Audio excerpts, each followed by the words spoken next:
Well, thanks for coming back. This is part 3 of covering SwiftKey and typing and hoping to improve that experience on the Surface Duo 2.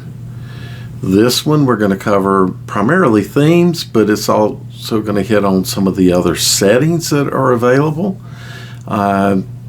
Most of them you can just leave them alone, but why don't you take a look and see what you think. Okay, we need to expand the quick settings, so look to the left of your predictive line, the up and down carets, and select that. Then select the ellipse, that's the 3 dots, and next go down to settings.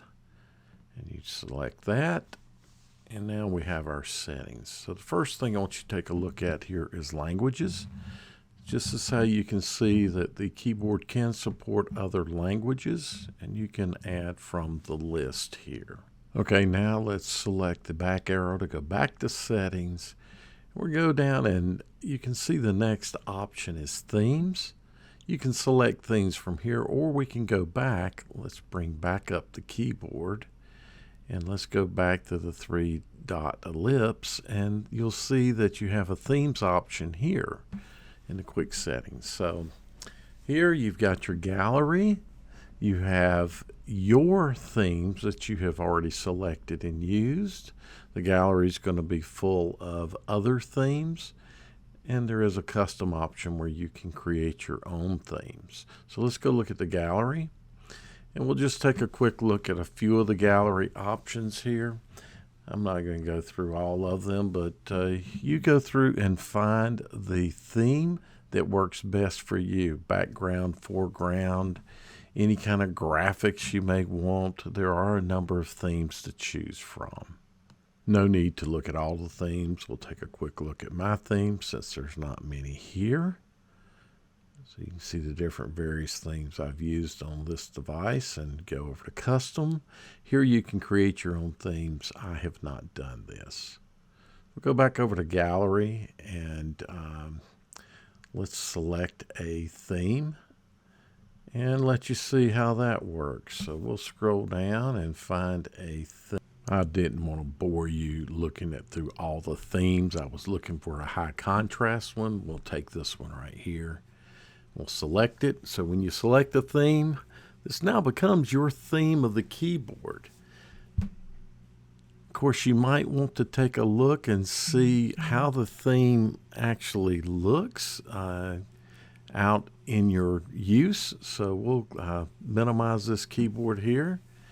And then let's take and go back out to OneNote and open up the keyboard, and you can see there's your keyboard, the one that you selected in your themes. If you want to go back, which I do not want that as my theme. So we'll go back, and then I'll select my themes, and I'll select the keyboard that I like to use. And it's all really that easy. So you can see my keyboard is back to normal. Okay, let's get back to the settings. So you hit the ellipse. You go down to the settings, and now we'll take a look at typing. Some of the options that you have for typing. Autocorrect, everyone's friend, right? Well, if you don't like it, you can turn it off here. Turn it on, turn it off. And then we have quick prediction insert. By tapping the space bar, you can insert the predicted text. Now, I don't like it. I'll select it. Quick period. Double tap the space bar, you put a period in. Hey, the period is right there by the space bar, so why worry about it? Auto capitalize. When we start out a sentence, we can automatically capitalize. You can turn that on and off. Cursor control. I use the arrows for this, but you can tap and hold the space bar to move the cursor around. Don't know how well that works. I just personally don't use it. Gesture flow, that's my preferred method of entry if I'm not writing. I use the flow, which is swiping. You can turn flow off and use gestures for a few of the functions while using the keyboard. And lastly, Perhaps you have a full physical keyboard, and there are some settings in here for that. So select it, and you can see your various settings, which pretty much follow the same settings from the other keyboard. You can look at typing stats. I have reset my stats recently here on this device, but if you want to take a look and see how much SwiftKey is helping you, you can see how much more efficient you are, taps that you saved. And I think I reset this about 2 weeks ago. I'm not certain when it was, but and you see it says I've flowed 128.37 meters. So a little bit of distance that I've drugged my finger. But then again, the last week and a half, I have been typing and not using the swipe function. So there you go.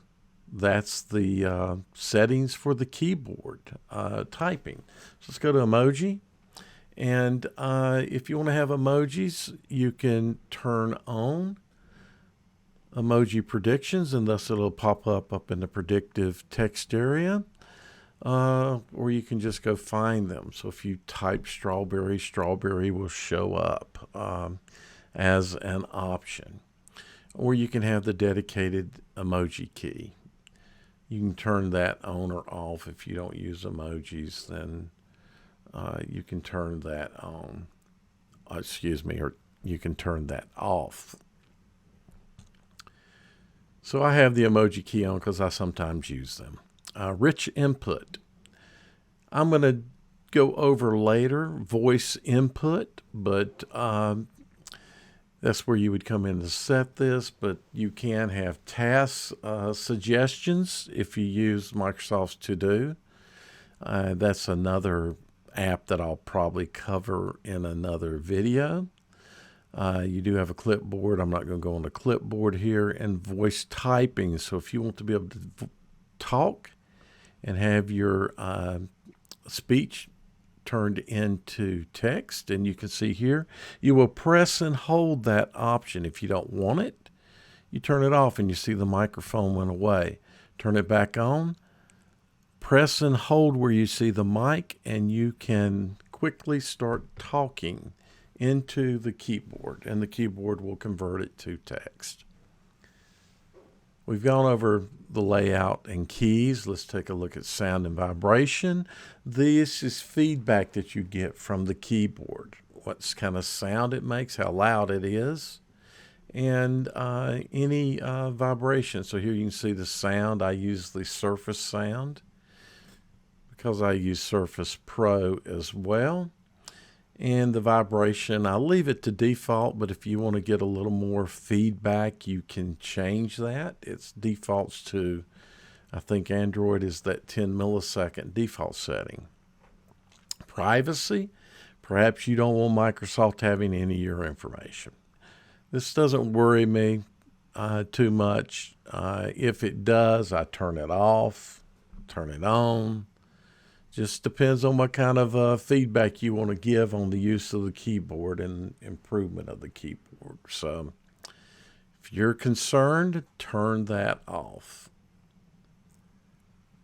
Now we're going to look at one more thing here, and that's help and feedback. I do want to note that I am using the SwiftKey beta, and you can get that from the Google Play Store, but here you got a link to support, so you can give information back to Microsoft directly on the use of the keyboard. Okay, hopefully you found that helpful. If you did, give it a thumbs up and share it so that other people can take a look. And feel free to comment down below about what you thought and what you'd like to hear about, what you're having troubles with. And of course, subscribe. The more subscribers, the more content I can generate. Thanks for watching.